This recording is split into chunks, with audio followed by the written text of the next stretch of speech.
Howdy y'all, welcome back to the channel. I'm James and this is Clearwater Fishing. And today I am preparing for a pretty long fishing trip. Going to spend about 3-4 days down at Lake Fork during the spawn. So I'm going to go over some of the things that I do before I take care of a long haul trip. That trip is going to be about 7 hours long. So I want to make sure everything is ready to go on the boat. So as soon as I get there, I can dump her in the water and we can start having a good time. So before we even get there, there's a lot of things I need to do to make sure we can even get there. But let's start off with one that's not super important, but I do it before every trip, every long haul trip, because I want the boat to look good, is I clean it up. I like having a clean boat to start off a fresh new trip with, especially a big one. That way, everything's nice, neat, tidy, looks good driving down the road. It just makes me feel good all around about the entire trip. And it kind of gives me, I don't know, what's the word am I looking for here? Okay, I can't think of the word, but overall it just keeps me motivated. It gets me out there and encouraged. I'm on the right foot, starting off with a well-cleaned boat, knowing where everything is, and I'm well equipped to make that fishing trip successful. So that's what I start off with, but then after that I move on to more practical things, and let's just go over them real quick. So one of the most important parts of a fishing trip is making sure you get there and can get back safely. And most of that starts off with your trailer. This is a tandem axle trailer, so I would definitely want to check all 4 tires, including the spare. I want to check the tire pressure, which I've done that recently, but we're going to give her a little quick check right now. These tires require 50 PSI, so we're going to throw this thing on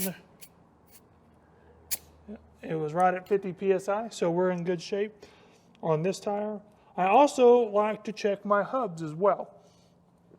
And I have a whole video on checking your hubs. I'm not going to go over that right now, but it'll be up in the cards above, and I'll even have it in the description below on how to check your hubs.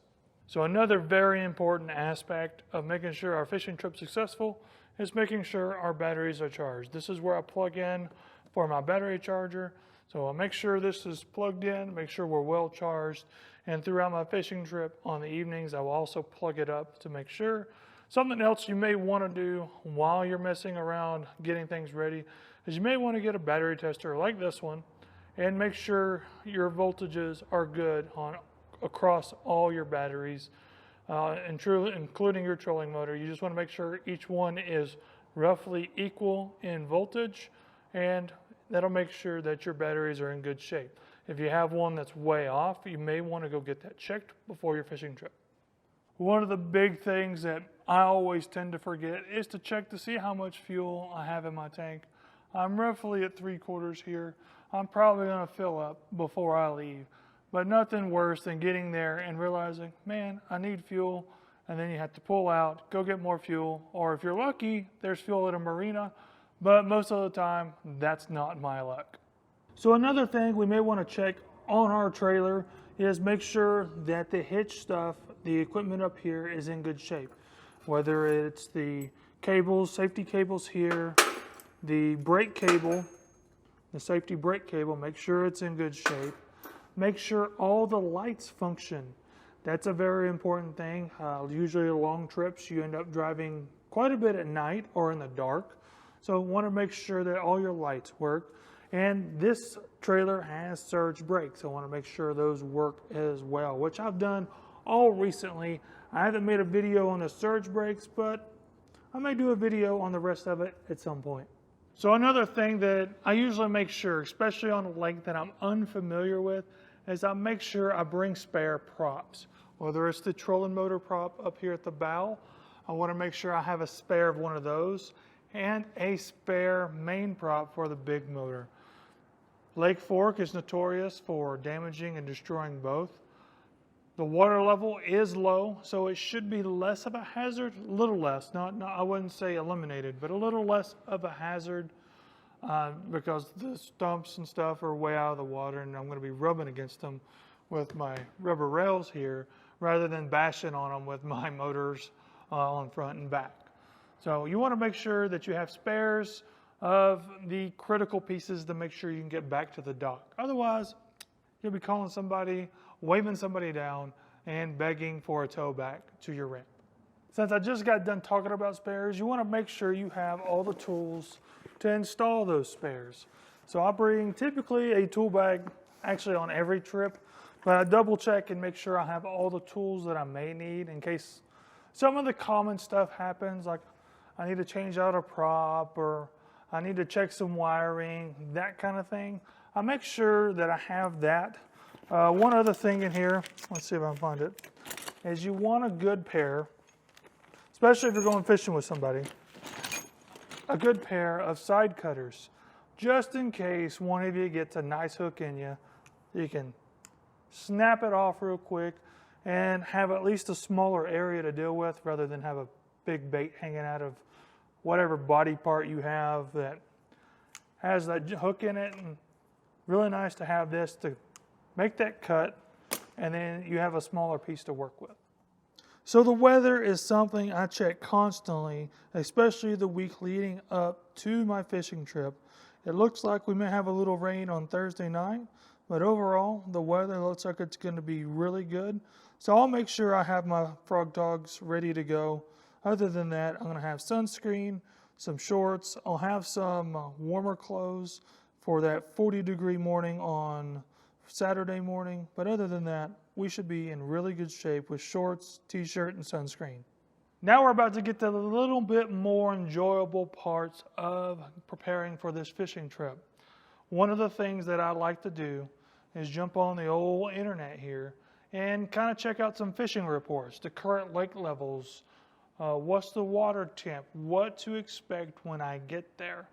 I know Lake Fork now is about 6.5 foot low than it typically is. I went last year around the same time. It's 6.5 foot lower than it was last year. So I know that everything that I kind of fished last year during the spawn isn't going to be there this year. So I need to do some research and find some different areas. So maybe those same areas will be producing, but I'm definitely going to have to fish them differently because the grass and the reeds that I was fishing last year definitely isn't going to work. So I'm up here with my graph. I don't have it on, don't have it powered up, but typically I'd power it up, set it to about -7 feet, and check out the chart. I'll look at Google Earth. Google Earth Pro is a great way to look at previous years and their depth levels. In fact, in 2012, Lake Fork was at a similar lake level. So I can do a really good and thorough inspection and kind of see where I want to fish. Now, during the spawn, we're going to be looking for some shallow flats that have stumps this year rather than fishing up near the grass, the reeds, and that kind of fishing. So it's going to be a little different for me this year. So I'm kind of excited for the new challenge. But doing that research, I'm going to be more well prepared to catch fish this year. So the final part that I like to do is after I've done everything else is to prepare my fishing equipment, whether it's a new rod and new reel, whether it's making sure I have enough baits and a certain type of baits that I want to use. And in my case, there's also a camera gear aspect that goes to this as well. So I need to make sure that equipment is ready for me to carry and take on the boat, make sure I have all the right mounts and things, make sure I have plenty of battery power, make sure I have plenty of video card storage. And this may apply to some of you as well. You may record your own trips and put them on YouTube just as I do. But you got to make sure all your equipment is ready for the fishing trip ahead. And that includes inspecting your line, your reels, make sure your rods are in good condition, and make sure you prepare them for the techniques that you plan on fishing.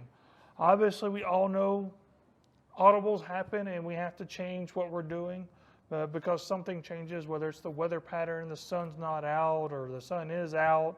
All those things will change it, but overall, we should be able to get a good idea of what the fishing is going to look like if we do the adequate research.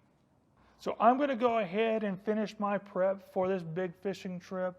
Obviously, there's other parts to it as well as making sure you have the right clothes, make sure your truck or your car that's pulling your boat is in good shape, well maintained, well ready to take on the road as well. But I wanted to focus mostly on the fishing aspect of this. And now I got the fun part left. I got to prepare my fishing rods, got to get some water put into my cooler, going to get some food here later on, prepare for my trip, got to get some snacks and that kind of stuff. But overall, right now, we got to get some rods ready. I'm going to prep them up with the techniques that I think that I'm going to be using. And then I'm just going to be waiting on Wednesday to get here and take off to Lake Fork. So y'all be ready for those videos. Hopefully there's more than one. If it's only one, that'll be kind of sad. That means it was a rough time. But I hope you'll join me on those videos. But just like always, until next time, get out there and go catch you some fish.